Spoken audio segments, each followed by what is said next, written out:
Hi, my name is Kim, and this is my book report for Authentic Christianity.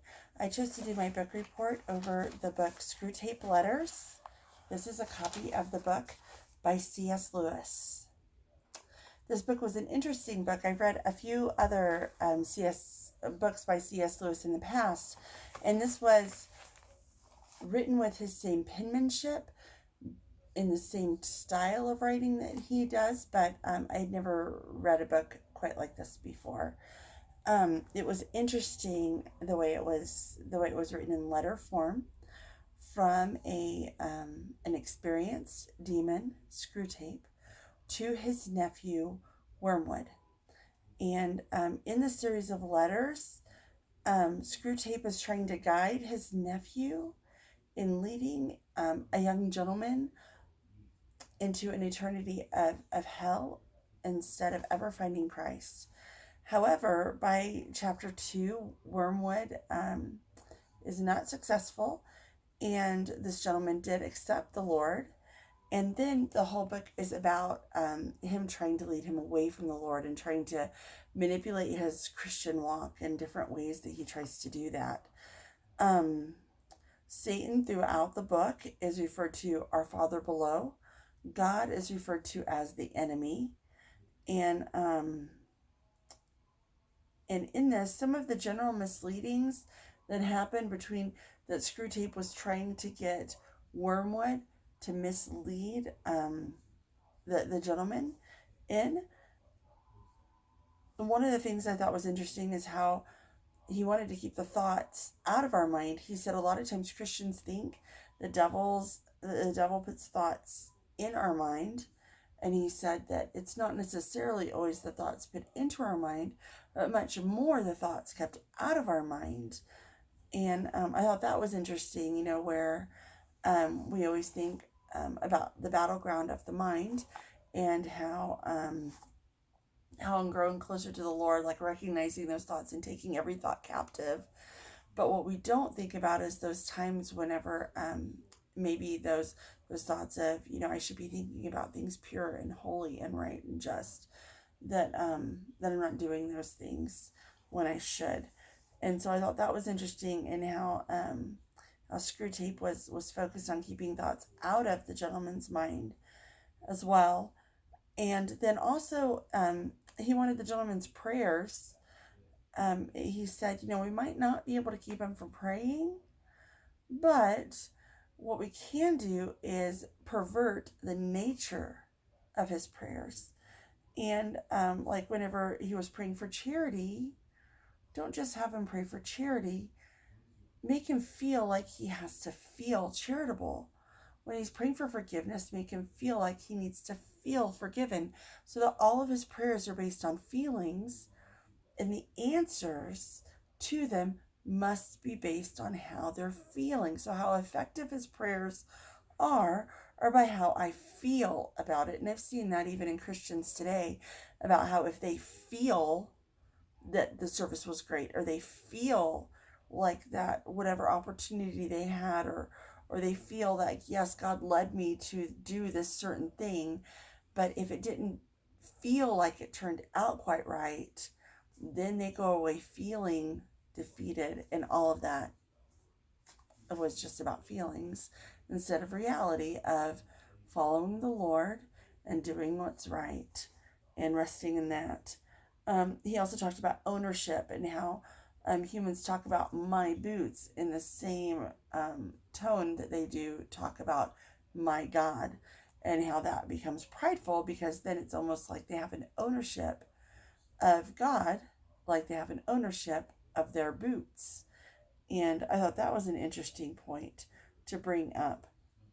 It was also interesting how he tried to distort the relationships with the different people in the gentleman's life. In one of the first relationship that we ran into is a relationship with a mom. She is not a Christian, and they're trying to work with her demon, Globulus, who and so one of the things is to distort the way we think about the other person, taking everything we say literally and innocently, and we take everything they say as offensive and rude, and the little looks that they give and different things like that, causing those things to work against the relationship. The Screwtape was hoping to cause a divide between the gentleman and his mom, so his mom would never come to the Lord. And Globulus, he encouraged Globulus that Wormwood would work together with Globulus, the mom's demon, to try to get her to not accept the Lord as well.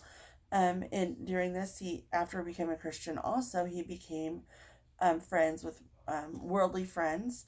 He had worldly friends, and in this, the one thing that was encouraged is that the gentleman held two different lives. Around one set, he was one way, around the other set, he was another way, and he then that would develop in him a sense of pride and arrogance, and that he can lead the super spiritual life and know much more about spirituality than his worldly friends, and at the same time sit bow even at the altar next to the person in church with him and feel like, they don't know as much as me because I have these worldly friends who do this other stuff, and I'm way more spiritual to be able to handle both sides. And one thing that was said, a quote in the book, is the safest road to hell is the gradual one. And that is certainly true. And then another relationship, he falls in love with a girl. The gentleman in the book falls in love with a girl.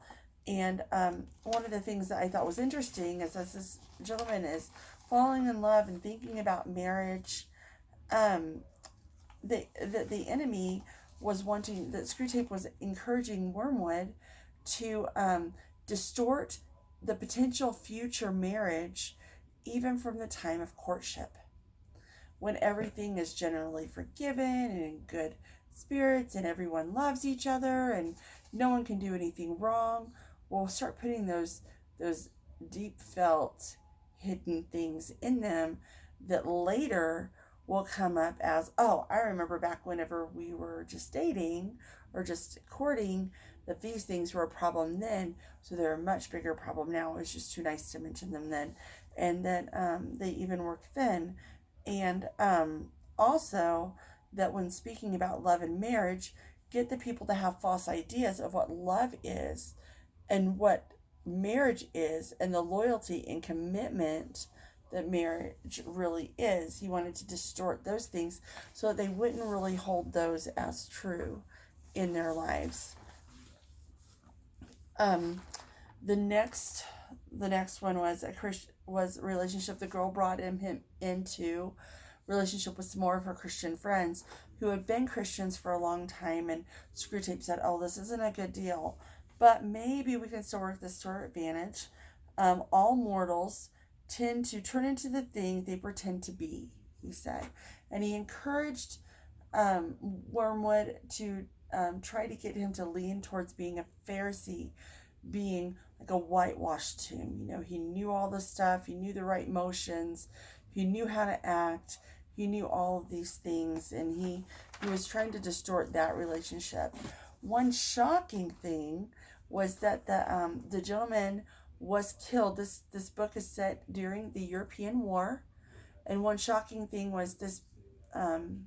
During this book, there were air raids going on, and there were several times in which Screwtape said, "Why are you excited about the war? If this gentleman dies in the war, you've lost him forever. If he's a Christian, then God will accept him into heaven."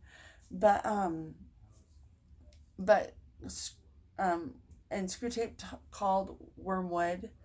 He called him, young and not very smart, in the fact of not keeping up with the fact that they didn't want this gentleman to go to heaven. At the end of the book, I was shocked that the gentleman did end up dying. He was killed in an air raid.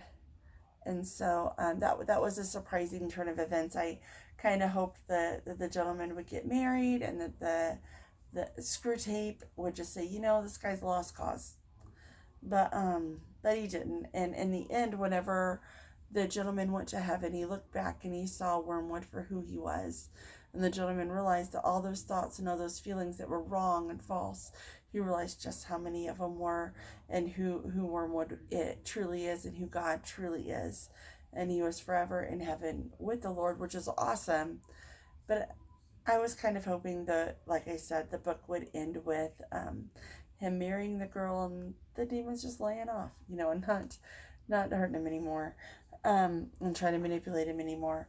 2 things that I learned from this book. Number 1, manipulation of relationships is a very real thing and starts from the beginning. And so watch those little things and those feelings, those things that, those looks and different things that we give, those intonations that we give, and those intonations that other people give, that we're not quick to anger, but instead we're slow to speak and slow to get angry, that we're quick to pray for others, and that we're quick to seek the Lord out in all things. And whenever we do get angry, that we're quick to pray about that anger and not react in emotion.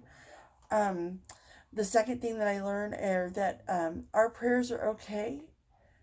The enemy feels like the prayers are okay as long as they're ingenuine, they're not genuine, and they're just directed at an image or an idea of who we think God is, instead of to actually God. And I thought that was interesting, that if they could just get us distorted off just enough to lead us astray, that's all they care about. And so that was really interesting. And I think that those are 2 points that I will take into my life for the rest of my life, and really focus on and try to apply those even more through my life. Thank you so much for this opportunity of this book report. I would recommend this book to others. In fact, I've already recommended it to my mom and my mother-in-law, and I anticipate recommending it to other people as well. Thank you so much. And again, this is my book report about the Screwtape Letters by C.S. Lewis. Thank you.